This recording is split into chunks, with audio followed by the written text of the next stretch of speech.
In the heart of Willow Creek, Virginia, a courthouse stood as a monument to order, its marble corridors echoing with the weight of countless verdicts. On a frigid Monday morning, a ragged man in boots worn to threads stood before Judge Clara Thompson, his voice slicing through the courtroom's hum, James Harrow. The name struck like a hidden mine, shattering Clara's composure. Her pen clattered to the desk, her face ashen, and she fled the bench without a word, leaving a stunned room to grapple with a ghost from a classified past, a secret that would unravel the fabric of justice itself. Clara Thompson's courtroom was a machine of routine, grinding through petty crimes under fluorescence that cast a sickly pallor over the weary faces within. The heating system, overzealous, pumped stifling warmth, yet a chill of detachment hung in the air, lives reduced to case numbers, stories buried in paperwork. At 9:17 a.m., the clerk, Evelyn Marsh, called Case 247B, her voice flat from years of repetition. Public defenders scrolled phones, prosecutors shuffled notes, and court reporters typed mechanically, their eyes glazed. Spectators, locals, retirees, a few reporters, whispered or stared at their laps, numb to the parade of minor infractions. But Samuel Kent, the bailiff, a 20-year sheriff's veteran with a limp from a long-ago injury, hesitated as he summoned the defendant, his gut signaling something amiss. The man who stepped forward was a paradox, a figure carved from hardship yet radiating quiet strength. His coat, patched and frayed, hung over a frame both gaunt and unyielding, as if starvation hadn't broken his resolve. Boots, their soles nearly gone, were laced with strips of plastic bags, knotted with meticulous care. A graying beard obscured much of his face, but his eyes, startlingly blue, sharp as a winter sky, held a clarity that pierced the room. He smelled of rain-soaked earth and nights under open stars, not the acrid liquor stench of typical Monday defendants. His gaze drifted, not vacant but fixed on a distant point, as if the courtroom were a fleeting detour in a life of unseen battles. "Be seated," Samuel said, gesturing to the scarred wooden chair at the defense table. The man moved with deliberate economy, each step a study in restraint, no energy wasted. He sat, hands resting lightly, their calluses and scars telling tales of toil no file could capture. Clara, 48, known for balancing compassion with efficiency, glanced at the file before her. It was thinner than most. A single intake sheet, no ID, no background, just a name scrawled in precise, almost military script. James Harrow. The handwriting clashed with his disheveled appearance, stirring a flicker of unease in her chest. Charges. Unlawful camping in a public space. Third warning within the year, she read, her voice steady but her mind already sifting anomalies. The public defender, Ethan Waller, 27 and perpetually overwhelmed, stepped forward, his tie crooked from a morning of chaos. "Your Honor, my client has refused placement in available shelters. He speaks little. During processing, officers noted a tattoo, possibly military, though he hasn't confirmed." Clara's brow creased. She'd seen veterans before, men and women unmoored by wars, their hypervigilance making walls feel like cages, choosing the street's dangers over confined safety. She leaned forward, her dark eyes searching the defendants. "Sir, state your name for the record." The courtroom's low buzz, whispered sidebars, tapping keyboards, a spectator's cough, continued, indifferent to another case. But when the man raised his head, the air shifted. His blue eyes locked onto Clara's with a quiet dignity that seemed to draw the room's oxygen. He straightened slightly, a hint of steel in his spine, as if recalling a long-buried discipline. "James Harrow," he said, his voice low but resonant, each syllable carved with intent, carrying a weight that belied its simplicity. The words were procedural, a formality, yet they landed like a stone in still water, ripples spreading unseen. Clara's breath caught. Her pen, poised to jot the name, froze midair. She reached for the file, her hands betraying a tremor Samuel had never seen in their 7 years together. The ink on the page glared back, James Harrow. Not rare, but not common. To Clara, it was a flare in the dark, a name that yanked her back 15 years to a windowless room in a federal building. At 33, a law clerk with dreams of a judgeship, she'd been assigned to a classified military tribunal, a case so sensitive that armed guards flanked every door, testimonies given behind screens, names redacted from all but one document. A misfiled affidavit had crossed her desk, its signature seared into her memory. Andrew Carver. A code, a mission designation, an operation that officially never existed. She whispered, too soft for the microphones, it can't be him. Samuel leaned closer, his voice a murmur, Judge, you all right? Clara didn't answer. Her gaze bore into the man before her. Beneath the beard, the hollow cheeks, could it be the same face? The eyes. Yes, those blue eyes were unmistakable, the same shade that had haunted her, paired with a voice recounting horrors in a room swept thrice daily for surveillance. Was this a coincidence, a stolen identity, or the soldier whose testimony she'd transcribed, detailing extractions in lands America denied entering? Ethan, sensing the lengthening silence, shifted uncomfortably. Your Honor, should we proceed with the charges? But Clara was elsewhere, her mind replaying fragments of that testimony. Covert operations across enemy lines, impossible choices, sacrifices buried in classified vaults. She remembered the soldier's posture, ramrod straight despite chains, his oath unwavering even as the mission was disavowed. James Harrow wasn't a vagrant facing a petty charge. He was a ghost, a relic of a mission the nation had erased, a man the system had abandoned to the streets. Clara removed her reading glasses, the wireframes catching the fluorescent glare. The court reporter, Emily Nguyen, noted her hands trembling as she set them beside her gavel. Clara interlaced her fingers, knuckles whitening, and studied Harrow. Beyond the grime, she saw the soldier from 2004, the one who'd lost half his team to save an embassy never officially threatened, bound by an NDA that wouldn't expire until 2085. Mr. Harrow, she said, her voice shedding its judicial detachment for something raw, human, I'm dismissing this case. Hello. Thanks for watching and being part of this journey. If you enjoy story like this, please like, comment, and subscribe. Your support means the world. Now let's dive into the story. A murmur rippled through the courtroom. Ethan blinked, caught off guard. The prosecutor, Margaret Cole, a seasoned litigator with a knack for order, straightened, her notes forgotten. Spectators leaned forward, whispers rising like a tide. A local reporter, scribbling in the back, paused, sensing a story. Why? Harrow asked, his single word devoid of relief, only curiosity, as if leniency were a trap. Clara's answer was soft but piercing, carrying to every corner of the now silent room.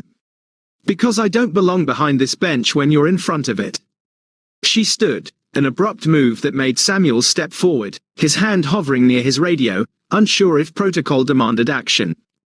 Your Honor, Margaret began, half rising, this is highly irregular. The defendant has multiple warnings for the same offense. There are protocols. Clara cut her off with a gesture sharp as a blade, more military than judicial. Do you know who he is, Counselor? Not a vagrant with violations of Municipal Code 15.3. She pointed at Harrow, still seated, his face unreadable beneath the beard. This man ran covert search and extraction operations through enemy lines in 2004. He lost half his team to evacuate an embassy never officially threatened. He signed an NDA that doesn't expire until 2085. The silence deepened, the heating system's hum fading into oblivion. Margaret's confidence wavered, her notes useless. Spectators exchanged glances, a retiree in the third row clutching his cane tighter, a veteran himself, sensing truth in Clara's words. Clara reached into her personal briefcase, withdrawing a slim black folder, its corner marked with a symbol from her clerkship days. A relic she'd kept, not for its contents, locked in a Virginia skiff, but for what it represented. I was there, she said, her voice steady now, transcribing his testimony in a room swept for bugs 3 times a day. He saved 37 American lives, wearing chains because the mission was disavowed. This system failed him. I won't be another link in that chain. Ethan looked at his client anew, seeing beyond the rags to the soldier beneath. Harrow stood slowly, his stooped frame unfurling, shoulders squaring as if stepping back into a uniform long discarded. The transformation was subtle but undeniable, a ripple of authority that hushed the room. I didn't come here for favors, Judge, he said, his voice carrying the weight of command despite his appearance. "You're not getting one," Clara replied, unwavering. "You're getting overdue respect, and this court gets the chance to do right for once." They exchanged words, too quiet for the microphones, a fleeting bridge across a decade and a half of silence. Clara's eyes held his, a silent acknowledgement of shared secrets, of debts unpaid. Then she turned, not to her chambers but toward the main doors, striding past the attorneys' tables, her black robe trailing like a shadow. The double doors swung shut behind her, leaving the courtroom frozen, the machinery of justice stalled. Samuel, his face etched with understanding, stood at attention, his bad leg forgotten. Emily, the court reporter, rose next, her stenotype silent. Evelyn, the clerk, followed, then Margaret, Ethan, and the spectators. One by one, they stood, not by order but by instinct, honoring a man who'd stood for them when it mattered most. The retiree in the third row, his eyes wet, whispered, "Goddamn heroes," to no one. The reporter in the back scribbled furiously, knowing this was no ordinary case. James Harrow walked out into Willow Creek's harsh winter light, squinting beneath his worn cap, a habit from years when anonymity meant survival. The street pulsed with Monday's rhythm, office workers clutching coffee, cars jockeying at the intersection, but none noticed another homeless man leaving the courthouse. A black, unmarked car waited across the street, its tinted windows blurring the figures inside. It had idled for precisely 17 minutes, unnoticed by the passers-by. As Harrow descended the steps, the rear door opened. A man in a dark blue uniform, no insignia or name tag, stepped out, his posture screaming military. "Sir," he said, voice pitched low, "it's time." Harrow's weathered face revealed nothing, his blue eyes scanning the man as if calculating threats. "Time for what?" he asked, voice steady. "For you to stop disappearing," the man replied, respectful but firm. "We've been looking for you for 3 years, since Algeria. We need your expertise, one last time." A flicker crossed Harrow's features, recognition, perhaps, or the weight of memory. Algeria, 2012, another mission, another team, more ghosts. "The answer's still no," he said, his tone final. The uniformed man, Captain Daniel Reese, pressed gently, "Times have changed, sir. What happened in '04 has been reconsidered at the highest levels. We've prepared a place, quiet, private. You won't be bothered, but we need you." Harrow stood motionless, his mind racing through jungles, deserts, and mountains where wrong choices meant unmarked graves. He'd buried those years, his team's faces, the screams. Yet something in Reese's tone, a hint of respect, not pity, shifted the scales. He nodded once, a decision carved in silence, and slid into the car. The door closed, and the vehicle merged into traffic, vanishing like a wraith into the shadows where the nation's unseen work is done. An hour later, Clara returned to the empty courtroom, her judicial robe folded over her arm. The docket had been reassigned, the room silent save for the faint hum of the vents. She walked to the clerk's office and placed an envelope on Evelyn's desk, her resignation, effective immediately. "Why, Your Honor?" Evelyn asked, her voice thick with distress. Clara had been a cornerstone, respected for her fairness, her calm under pressure. Clara offered a small smile, one that didn't reach her eyes. "Because there are different ways to serve justice. I've been reminded of that today." She turned, her footsteps echoing in the marble hall, leaving behind a career she'd built over decades. The courthouse didn't understand. Rumors swirled, mental breakdown, ethical violations, a hidden illness, but none grazed the truth. Clara's departure sent shockwaves through Willow Creek's legal community. Colleagues whispered over coffee. The local paper ran a vague headline. "Judge resigns abruptly after courtroom incident." But in her modest apartment, Clara sat alone, the black folder from her clerkship open on her table, empty but heavy with memory. At 33, she'd been ambitious, transcribing Andrew Carver's testimony in that sealed tribunal.